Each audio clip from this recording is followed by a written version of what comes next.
you spend so much time and effort into building an offer, a service, a product, a device, a course, whatever that's going to be.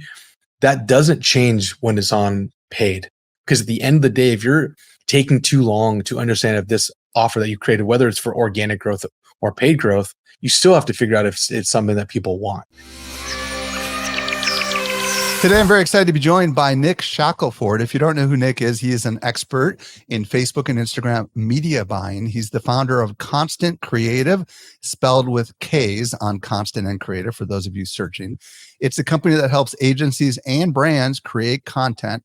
He's also hosted the Agency Algorithm podcast. Nick, welcome to the show. How are you doing today?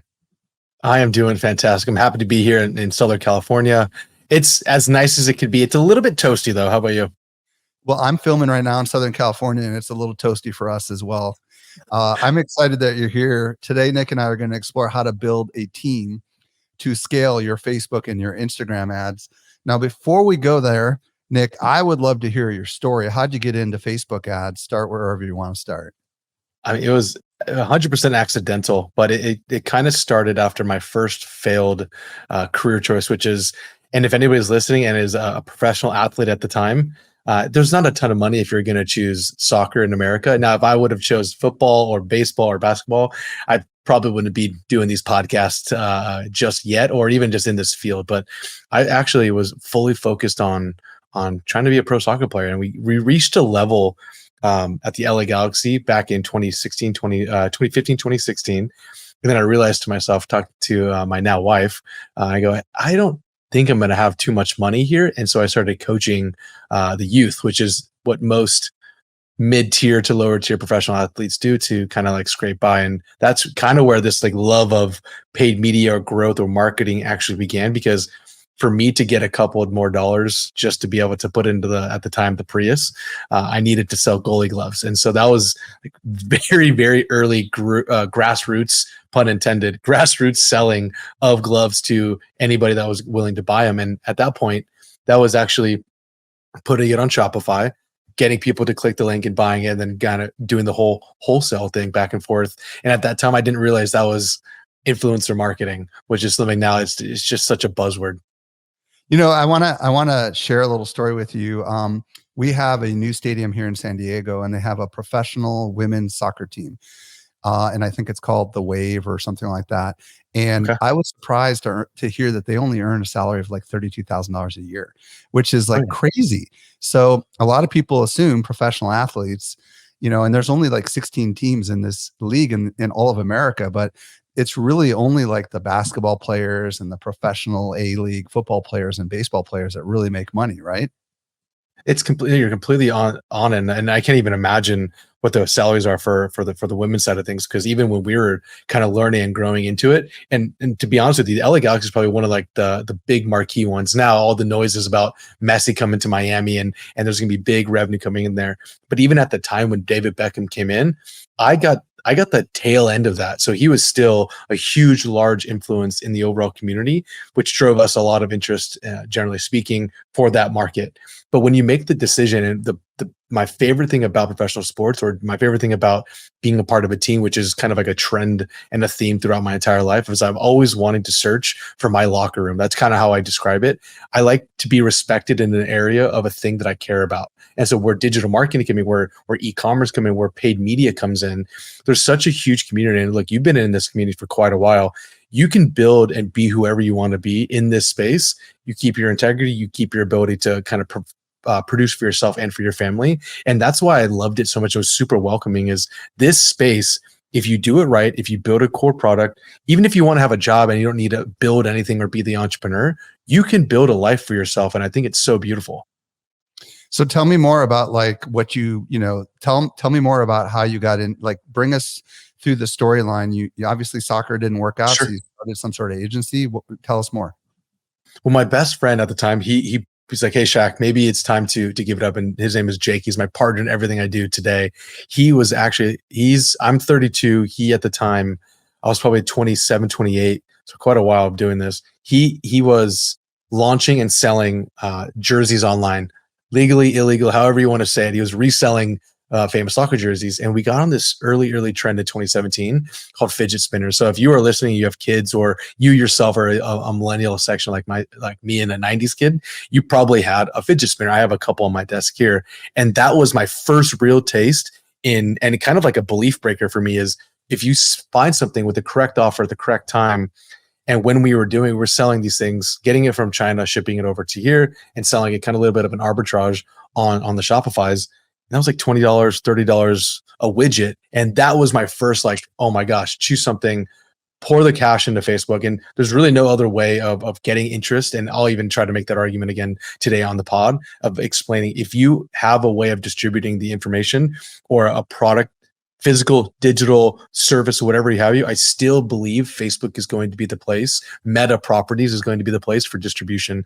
And that's where I was convinced, if I'm not going to win in the sports, I'm going to win on paid media, and I'm going to win on being a media buyer, which is, it's not a new term, but the way that people are explaining it now is just the difference between, if you're going to be operating on these channels, on YouTube, on LinkedIn, on Twitter, on Facebook, you have the organic side, which is more of a social media marketing manager, and you're producing content for hoping that the algorithm will pick it up.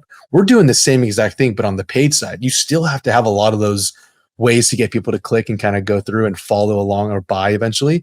But we're just trying to do it and putting a little bit more speed behind the growth. And that's how I look at the difference between buying media, a media buyer on these specific platforms. And it's just the easiest way to ignite growth if you have a core offer. So tell us a little bit about the services that you provide through your various businesses today. And I don't even think it's a matter of the services that we provide, but I would think it'd be the matter of services that a lot of these agencies or teams can provide, or even people that are thinking about providing. If you know content, and the argument is having two understandings. One, the distribution of media, and the analysis and creation of the media. Those are the two areas I think most people play in, either the creation and distribution, or the analyzing of what they've just distributed, or maybe a client of theirs have distributed, or somebody that they're helping distributes. And so for us, it's Facebook, Google, TikTok, and then you have the email side of things, which is not necessarily the conversation that we have to have on this one. But for me, it's understanding that you have to find a very clear way of creating content consistently, analyzing that content, and then distributing. Very cool. Okay, so today we're going to get into scaling with Facebook and Instagram. And there are some people listening right now, and you've kind of already alluded to this, that are all in on organic, but they're not putting money behind whatever marketing that they're doing. Why? What do you want to say to those people? Why is putting paid acquisition essential to scaling a business? So a lot of us on the organic side, and I've thought about this in preparation for this conversation, you spend so much time and effort into building an offer, a service, a product, a device, a course, whatever that's going to be. That doesn't change when it's on paid. It's never going to change. And the difference between being a large spender and a small spender is the only difference is that a large spender is just going to learn a little bit quicker. That's it. The smaller the spender, it's going to take a little bit more time, because you can't necessarily run as fast because you don't have the liberty of having as much funds, which is not an issue. It just takes time. So for me, since 2015, we've been doing this, right? So you have the changes that the platform has provided us, and we've been selling on any of these platforms. You can say TikTok, Snap, you can say Facebook, whatever it is. We've been doing this from 2015, and there's no quicker way of getting feedback on whether or not this is going to work. Because at the end of the day, if you're taking too long to understand if this offer that you created, whether it's for organic growth or paid growth, you still have to figure out if it's something that people want. And by having this audience, it just gives us a little bit more time to figure it out. And we're going through this right now. We have a beverage product that we're trying to sell. We're only spending about $200, $300 a day. And what I'm trying to find out is this viable? Now, if I was just organically pushing this brand didn't exist in April. So I didn't have an audience. I couldn't launch to an audience. So the only way I have to really buy my feedback is I have to media buy it to the public. So what I'm hearing you say is that if you are wanting to launch a new product, maybe before you even develop the product, or as you develop a minimum viable product, this is a great way for you to test. But on the flip side of it, what if you're an existing business that's been around for a long time and you maybe struggled to grow the business, but you've got a decent audience? How can Facebook ads help in that capacity? That's a really good question. I think people discuss this, especially now, like whatever the news is going to tell us or say, look, consumers aren't buying, or it's people are very conscious of where their cash is going. Reports of Amazon Prime Day, which we just had, which I think was on the 11th and 12th, was the largest Amazon Prime Day in the history of Amazon Prime Days. So they're spending, they're willing to spend, but a lot of this growth has been powered through the ability for people to buy traffic, buy eyes, buy interest on Amazon in itself. So that to me is saying two things. People are still willing to buy, but they just need to know if that product is out there. If you corely believe in what you have, if you have a great service, if you have a great product, and you need more eyes and interest around it, you have to be willing to spend the dollars in the correct direction. And look, I've been in this, I've been all in on this, and it's funny because I tell my Facebook reps this of like, I don't have a life or a career or a house or even the income that I have if Facebook changes. If it changes, which it did during the iOS 14.5, where they're dropping the tracking and the cookies, I got nervous because that was my livelihood, right? That was a full company that we had. And even to then, for Facebook to be where it is today, it is so much more mindless in a good way, and not mindless in a I can be very literal with how I'm spending my money or how I'm building the campaigns. There's still intentionality around this, but then there's no need to be fully in the dashboard on a day-to-day basis and what we used to call day trading in the media. You don't have to necessarily spend the time because there's no real major hacks. 2016, 17, 18, even all the way up to, I would say, about 2020, you could find marginal improvements by spending every single day and looking at all the numbers. And now what Facebook wants us to do is just focus on your content, focus on an experience for the consumer, and put it live. And I think that's something that a lot of people are a little bit shocked of, because when you log into the dashboard, there's so many buttons and levers that you can pull. And I don't think it's as overwhelming as some just saying. There's so many free resources, even on Social Media Examiner. When I logged in there, there's an incredible explanation of how to just link your shop program to just your Facebook ads. There's a follow through step with you have an incredible instructor on that, and that to me was easy to follow and easy to execute. Okay, so today's show is really about, hey, for those of you that are looking to scale your business and are already bought into the idea that you can accelerate that with ads. First, we're going to get into how to go about building the right team. But before we go there, what are some of the big mistakes, if you will, that a lot of people get wrong when it comes to the way they're managing their ads? I think the easiest way is expecting one person to be everything. That's a big mistake that we made multiple times, especially now where you can be fully remote and you don't need to be tied to just your region, which usually limits the quality of applicants in your space. Anybody can work for it as long as they understand clear English, they understand the idioms that happen within the American culture, and especially around your topic. I think you need to be very clear on segmenting the type of work that the individual is doing, and you just want your expert in their expert domain. And so that's something that is a big learning, that you don't expect the one person to know Facebook, to know Google, to know creative, to know all things. That's a unicorn. Even us, like as we try to hire on a consistent basis, it's very difficult for us to find that unicorn. So we do like to think of it as different roles to execute a one core strategy. So I love this, first of all, because it is true. Like, I've talked to lots of marketers, and there's some that are very analytical leaning. For example, people come to social media marketing world. You've got very creative people, right? People that are constantly pumping out video and images and copy and using all the latest AI tools to make it even better. Then on the other side, you've got the super techie analytical people, right? That are looking at your conversion rates and small little tweaks and conversion rate optimization. And they're not always the same people, right? So No. what I'd love to talk about today is, all right, let's say that we want to build a team. Now, before we talk about building a team, do we have to hire employees to build the team, or can we potentially do this with contractors? This is not something I had planned to ask you, but as I'm thinking this through, depending on the size of the company, could you hire part-timers to do some of what we're going to be talking about today? I think you have to think about your core competency as a founder or your core competency as a marketer. Do you lean towards the execution, or do you lean towards the analysis, or do you lean towards purely creative iteration? I believe you should own as much pieces of it because you're going to get the most focus there. But hiring out on just like an individual, I need someone that just deploys the media, the quote unquote media buyer. Great, that's one role. I need someone to do a lot of the strategy work or the creative ideation. We would call that as a very trending term now of a creative strategist. A little bit harder to find that I'm experiencing, especially in the market as we right now.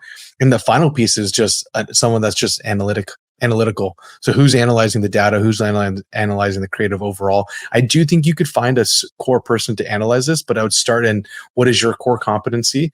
And at the end of the day, if you can save some bucks from hiring out and let that be used for the amplification of the creative through media buying, I'd go that path. Okay, so let's say that we want to build a team, and let's presume that team is going to be an in-house team, right? And when I say in-house, obviously today that means they could be working in the same building as you, or they could be working from home. It kind of doesn't matter. But what is the very first thing we need to be thinking about when we're about to build a team that can ultimately, really scale the business with paid acquisition? I would think of it in two steps. So step one is what am I able to actually test, and what is the format of me testing this? Like, how many assets, how many pieces of creative can I test, and how many do I need to create? So that in step one, that is, who's my creator? Who's the person actually making the ads or assets? So that would be a multimedia editor. And this person, this is a Fiverr job. This is an Upwork job. This is an offshore talented hire for sure. It is. Okay, that's good to know.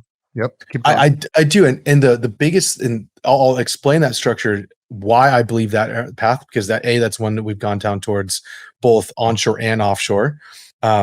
Onshore, we're finding that the costs of the talent to the output of the quality of work is negligible. So we're finding, whether it's Ukraine, whether it's Latin America, whether it's the Philippines, the quality of work that's being produced for the costs are comparable, and at times sometimes more in our favor of where the cost should go. And I'm not for just offloading it and offshoring things unless it makes absolute financial sense. And right now, that's something that a lot of us in this world need to be really considering based upon wherever our growth trajectory is going to be. So it's something that's super top of mind for us in the team. So we believe that multimedia editor, that's taking existing video and making edits, that's taking images and making them into GIFs or GIFs, however you want to pronounce that one. I love those. I love the back and forth there. And just putting filters over images, hard stop. That role is one core role that's going to be used A, on organic as well, or B, on the paid media side, because it's essentially the same role. So that's one core. That's the multimedia editor. Then you have I would say mid-tier to a senior media buyer. And why I say this is because the person that's going to be media buying initially, and you don't need to be spending 10, 20, 30, $50,000. This is sub 10,000. This is sub 5,000 at times. You want to make sure that this person is understanding how it's being deployed and a little bit of the analysis there. That's one area. So you have your editor, you have your media buyer, and these media buyers on the core, I'll call it meta properties. A lot of the industry will say you need to be everywhere. You need to be producing on all platforms. I don't believe this, and I've seen this multiple times, of the overwhelm of audiences, especially if maybe Facebook goes like, hey, now you have to be on Threads. And I don't even want to go down this with you just yet, but man, if I'm an organic person and I'm owning these channels, it's so overwhelming.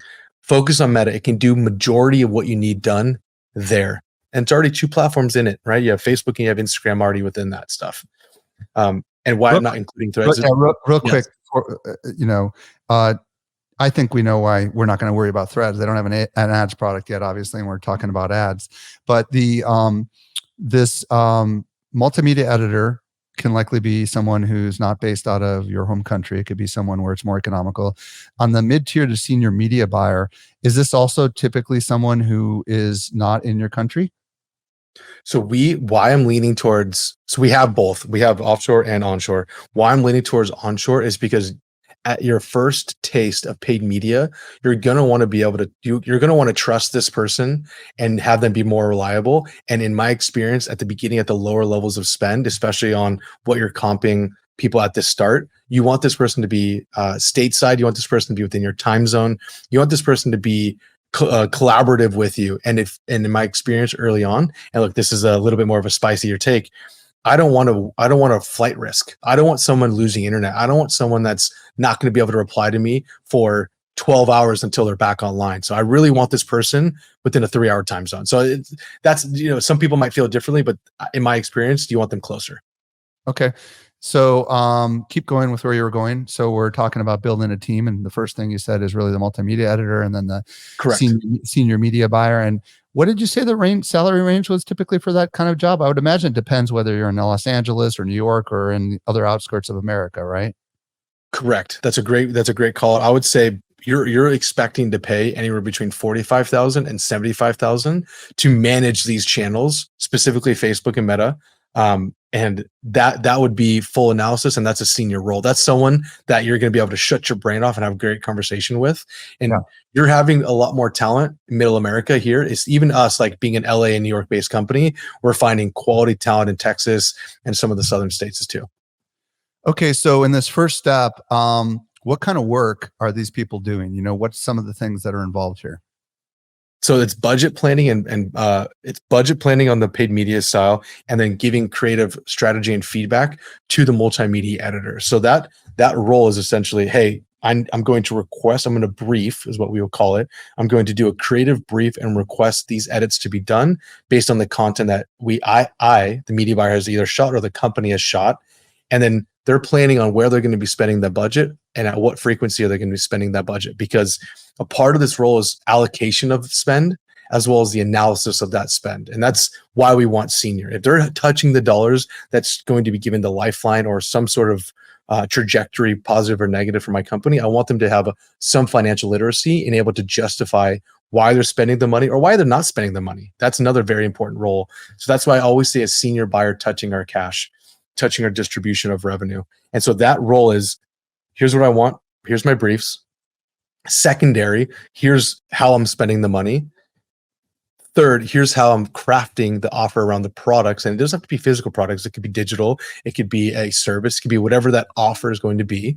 And then finally, they're giving their report in here's what I've done and here's what I want to do. And we use this framework, which is something that I think it will never go out of style. It can be tiered a little bit. It's called the WWW framework. What had happened, what is happening, and what do I expect to happen?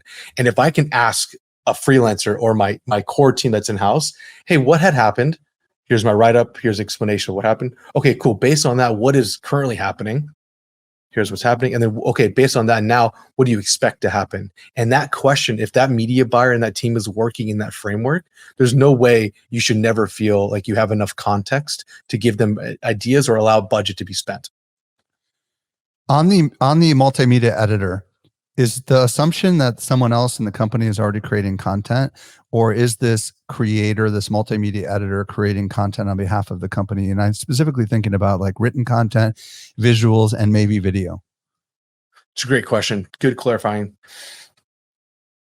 The assumption is that the content is already being produced organically, and it's mainly it's not text based. So this is not written content. This is like all YouTube. Video or image. Yep. Correct. It is either long form or short form, but there is a production or there is a workflow of content already. Building the content would be a whole other topic around like where we need them and what we need them. But right now we're assuming that there is some form of steady moving assets or steady creation of assets to be manipulated, changed, and used for deployment of paid media. Yeah, and this is probably a good philosophical sidetrack. Most people that aren't savvy on paid media are just thinking about directly advertising their product, service, or experience, right? And you're talking about actually doing something that is just giving lift to the content that they're already creating. Am I hearing you correct? Absolutely, because you're already going to go through the same thought work of trying to get promotion or amplification through organic is the same exact thought work as what I need to do on the paid media. The only difference is that as you turn dollars on, you're going to get an audience, and the more you spend, the least qualified a potential consumer it might be. You think about the smaller you start spending, that sphere of influence is starting to get into like, it's starting to reach into these cavities of like, okay, this person might not know what my product or service is. And so the further their dollar is, the hundreds of thousands you're spending, the less qualified a potential buyer is. Facebook, and it's like this weird reward system that we've seen at lower spend, you will oftentimes be rewarded with higher quality. So if you're already spending the time and higher quality of consumers, and I think that's something that people forget to play is, look, Nick, I only have $10, $100 a week to even deploy on that. That's still enough to understand if what your offer is going to work. Think about the organic views, right? If you don't have anything organically kind of producing for you, then that offer might not be great. Maybe we don't spend that. But if you have an organic offer, something that's providing clicks, views, or those overall conversions that you want organically, that is a perfect indicator of going like, paid amplification, I should start right here. Is there anything else that we need that we haven't talked about, Nick, before we talked about the second step, that the media buyer, that we're bringing in here, the senior media buyer, we talked about, I mean, I don't know, maybe there's some stuff we missed. If not, we can move on to the next thing. I'm not sure. Well, I would say more of like a tactical takeaway for them. Say they're like, hey, Nick, I have that media buyer, or I can be that media buyer. I have that multimedia person. Here's like a workflow that I would say like an easiest place for you to start. And at least now I can understand how to deploy some of this. I would look at it in this sense. First, if I have 1 to 3 concepts per product or offer, why I think about it in this way is it doesn't matter on the budget. I'm not going to talk about the budget. The budget is up to you. I don't set the spend or what have you. If you can come up with 1 to 3 core concepts of new positioning of selling my product to X consumer, meaning how many products do I have to sell? 1 product, awesome. Can I come up with 3 ways of positioning it to sell this product? That would be deployed in a structure of, I have 1 campaign to 1 concept. Now, say you have multiple assets or videos or images to sell that 1 concept. Those would be in their own ad sets. Because if we're talking about the campaign structure, 1 campaign, 1 concept. It's cleanliness of the account so that when you're looking at it or somebody on your team is looking at it, they know what they're going to find in that. They should understand what core quality of test is going on right there.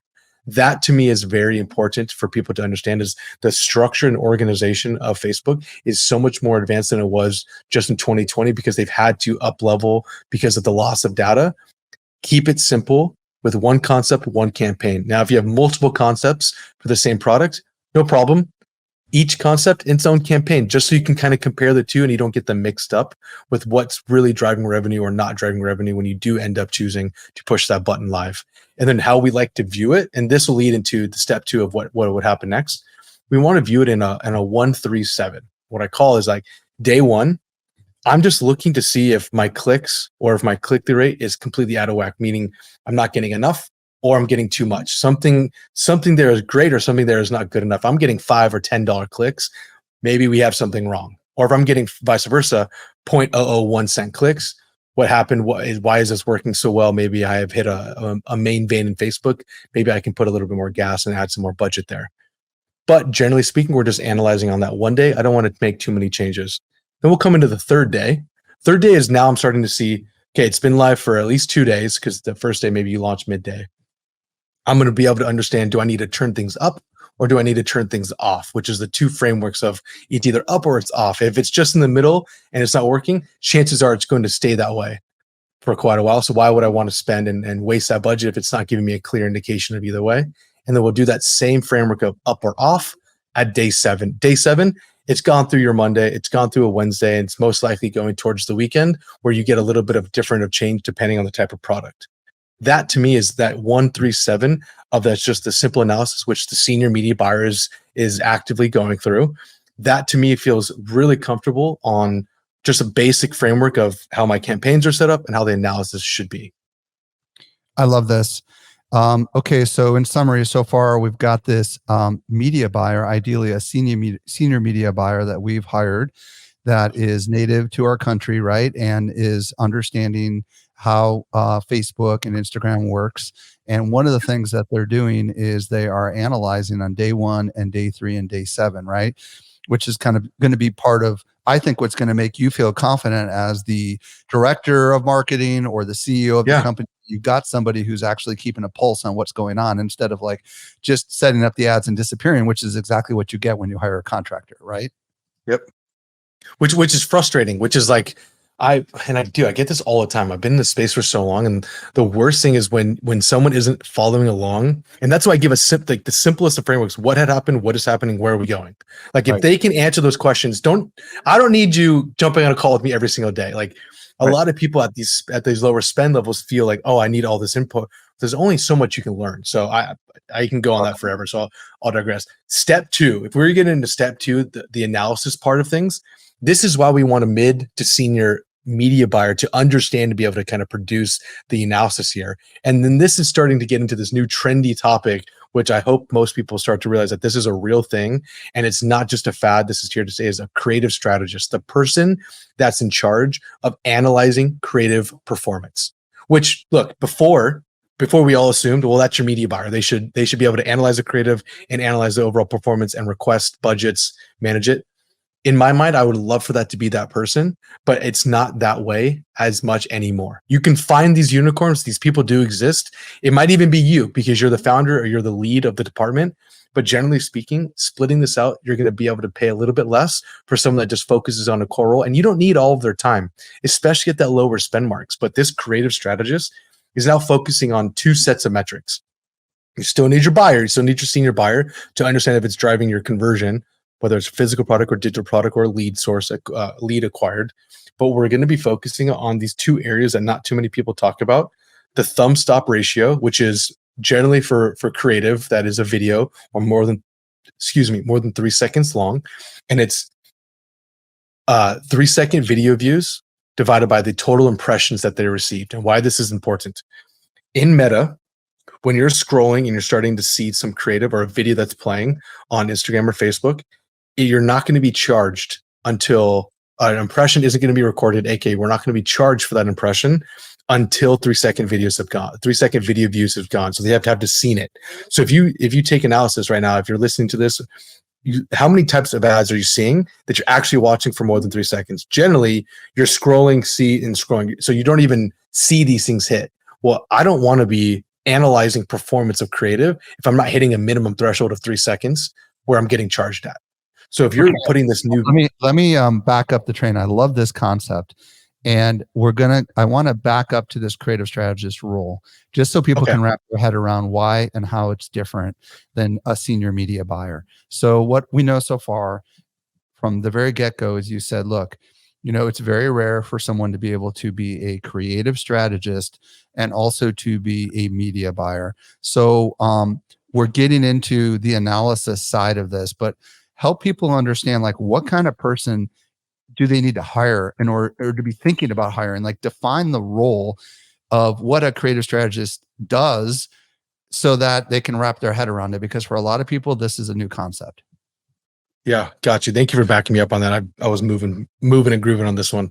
The difference between a media buyer and a creative strategist is that the media buyer's role is to live in the dollars and cents of what the creative that was already ideated and created inside the platform. So the creative strategist, he or she is requesting the content, analyzing the avatars that we need to be attacking, understanding the market, understanding the type of voice that's being created here, and understanding the soft metrics, which is the video views, the click-throughs, the thumbs up ratio. So they're looking at a set of metrics that, yes, the media buyer needs to understand and have a thought on or an impression on, but they're looking at how much money am I making and what are the landing pages looking at, what do the offers look like.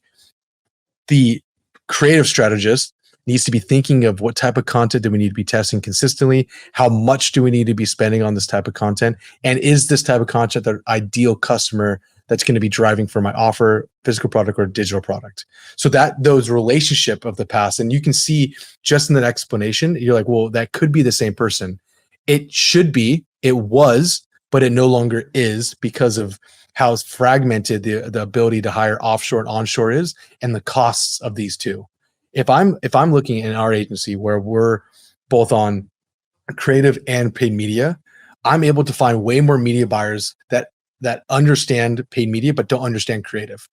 And so they can get by. And a lot of us have been able to get by just by living in the metrics, living in the performance of the dashboards, but not able to have an input on what creative should be done or what the test should be next. And that to me is why we separate the two, because I want someone thinking about it creatively only. That's all your job is. And I want the person living in the numbers at all times. And that's it. I want them separated so that they're not thinking about it, because it's the right brain versus the left brain. So is this creative strategist typically onshore, the way that you've been using these phrases, or is this someone you can hire offshore? I believe you can do this offshore. We've been able to hire more onshore just because of the nuance to the American, I would say, consumer. But with the amount of tools that we have, like doing consumer analysis through, let's say, ChatGPT or Bard or whatever, you're able to get a lot of this American nuance, assuming that this is the market in which you're selling, or your localized market that you're selling into. It's that research and the heavy lifting of, like, based upon who's been buying your product before, based upon what the market is asking right now, here's the direction we should go into. And I think offshore can pull this for you. What I love about this is a lot of people might have had the buyer, but that's it. And that might be part of the problem. And I think you're opening up a new framework for a lot of people. The idea that maybe they need to add a strategist, right, who has got a creative bent. Now you're talking about the kinds of analysis. You were talking about focusing on the thumb stop ratio. Yeah.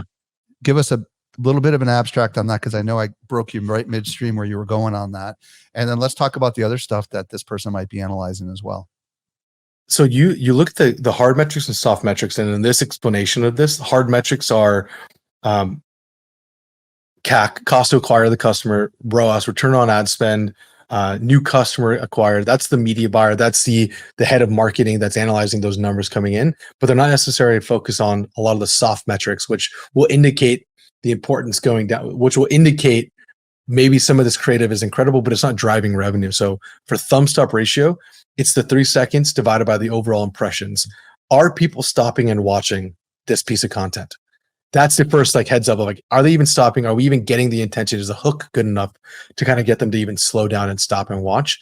And the very next thing is going to be the 3-second video views divided by the landing page views. So how many people are stopping and actually not just clicking, but clicking and spending the time on that next landing page, which could be the offer, which could be just the homepage. It could be more information, but that's the second core metric that a lot of people aren't talking about. And the final one is, what is my click to purchase ratio, which is, if I've had them stop, how much are going through the landing page and how much are already going all the way to that conversion, that purchase, that download, that lead form fill. Whatever that is going to be, it's those 3 metrics together. Thumb stop, cool. I've seen it. I saw it.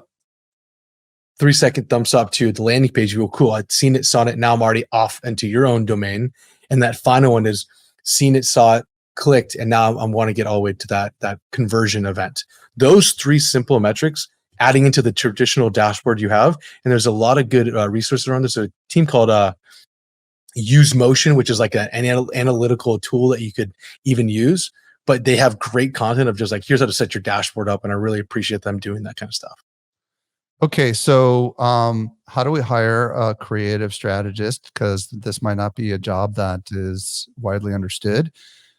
And then secondly is, let's talk about how these guys work together, these folks, right? Like, let's talk about the synergy between the media buyer and the strategist. So let's start with how do we hire somebody like this? What are we looking for? So what I actually should do is I'll just share the job description that we have for this internally. So I'll put that as like a downloadable resource for you guys, because I don't think it's a very easy thing. If you were in the frame of mind of thinking, well, a media buyer should be doing both analysis and deploying and research, then I don't think you're going to be thinking about, like, what would the requirements be of a creative strategist. So let me provide that for you guys and just rip that and tailor it to yourself, because I think that's the easiest jump off point. So that'll be a good piece.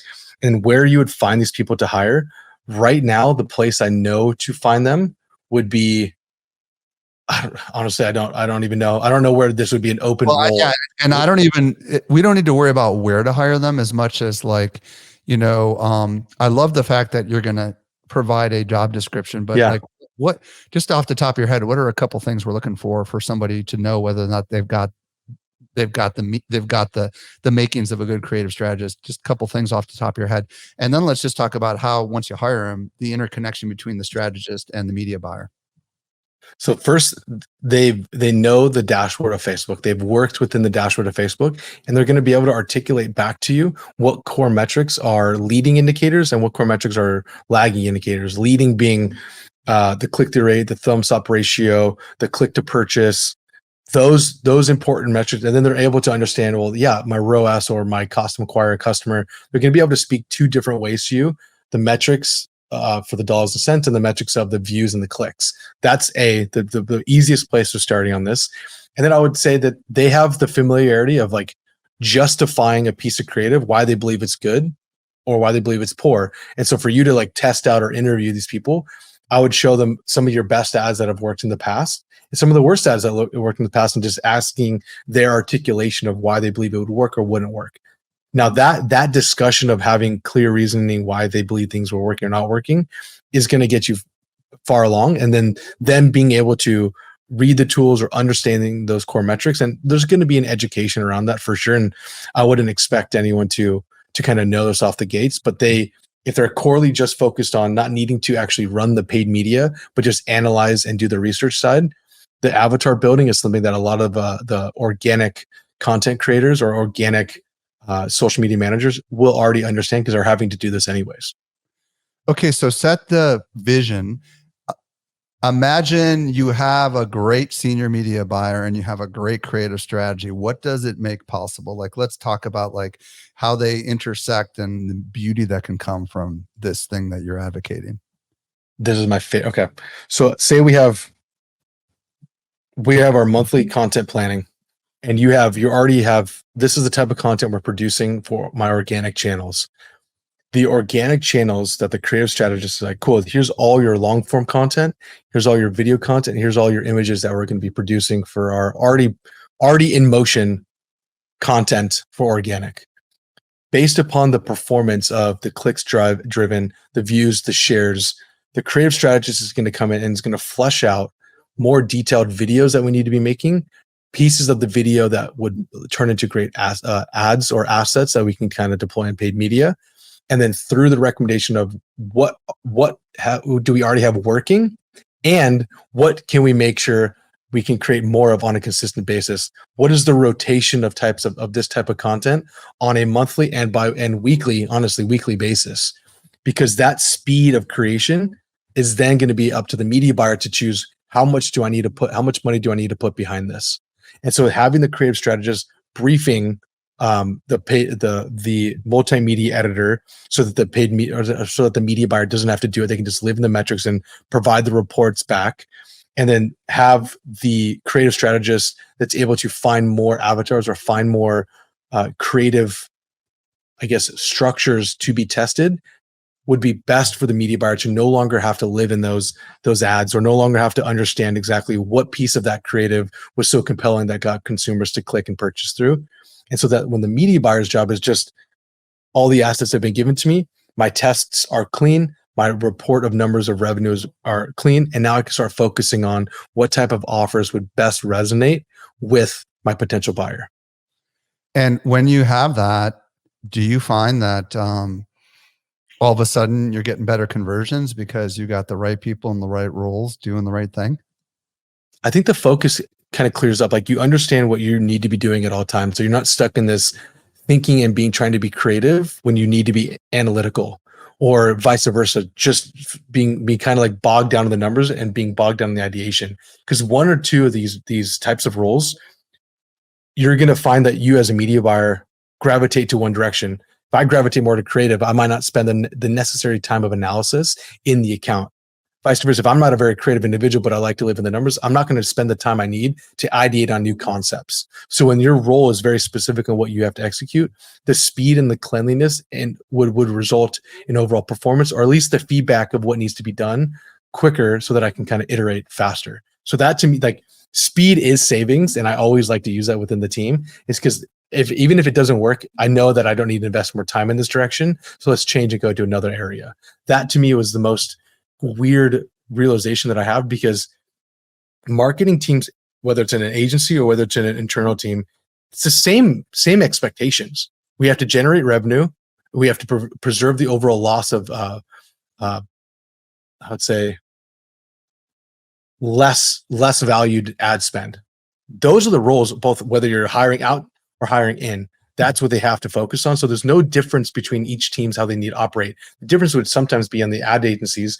They're having to work with multiple clients. Well, if you're just focused on one core product or one core client, that speed should be very consistent. So having these people in the right seats, that bus can go a lot quicker.